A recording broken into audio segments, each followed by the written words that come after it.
Guys finally এসে পাইলাম north ইস্টের বড় ইজতেমা। এটা হলো টাঙ্গিচারিলি যে গেটটা আছে, এই গেটটা পার হয়ে অল্প গেলেই নর্থ ইস্টের বড় ইজতেমা পাওয়া যাব। গাইস এই যে দেখেন ফাইনালি এসে পেলাম ইজতেমা, আর এই যে ইজতেমার গেট দেখেন গাইস, কত বড় গেট। আর যারা যারা এখনো আসেন নাই, বহুত বড় মিস করতেছেন, ফটাফট ইজতেমাত আসেন। এই ইজতেমা মিস করলে আর কোনোদিনও এই ইজতেমার পাবেন হল ইজতেমার গাখির চা।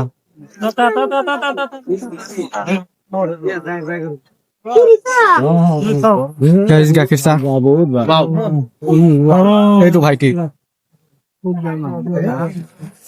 খা খা, ইজতেমার গাখির চা খা।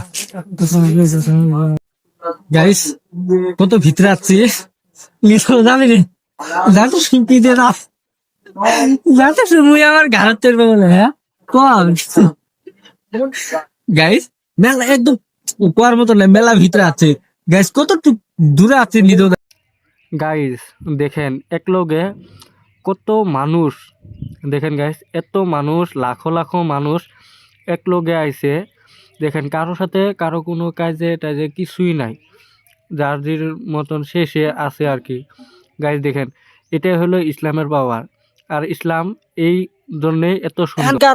আমি যাবো বিরিয়ানি খাবার গাইস, এক নিয়ে বেড়াতে বেড়াতে একদম আমার কর্ম সারা করে দিছে গাইস, কোয়ার মতন নাই। আমরা একদম বিরিয়ানি খাবার, এই যে গাইস ফ্রন্ট গেট দিয়ে বাড়াইলাম। গাইস কেউ কেউ তুমি আসতে চান ফটাফট আসেন, কোনো প্রবলেম নাই। এত বড় ইজতেমা আপনারা যদি না আসেন বহুত বড় মিস করবেন, সত্য কথা। এখনো যারা আসেন নাই প্লিজ আসেন, বেড়ান, কোশ্চেন পাতি নাই তো কি হয়েছে, কোনো প্রবলেম নাই, আসেন।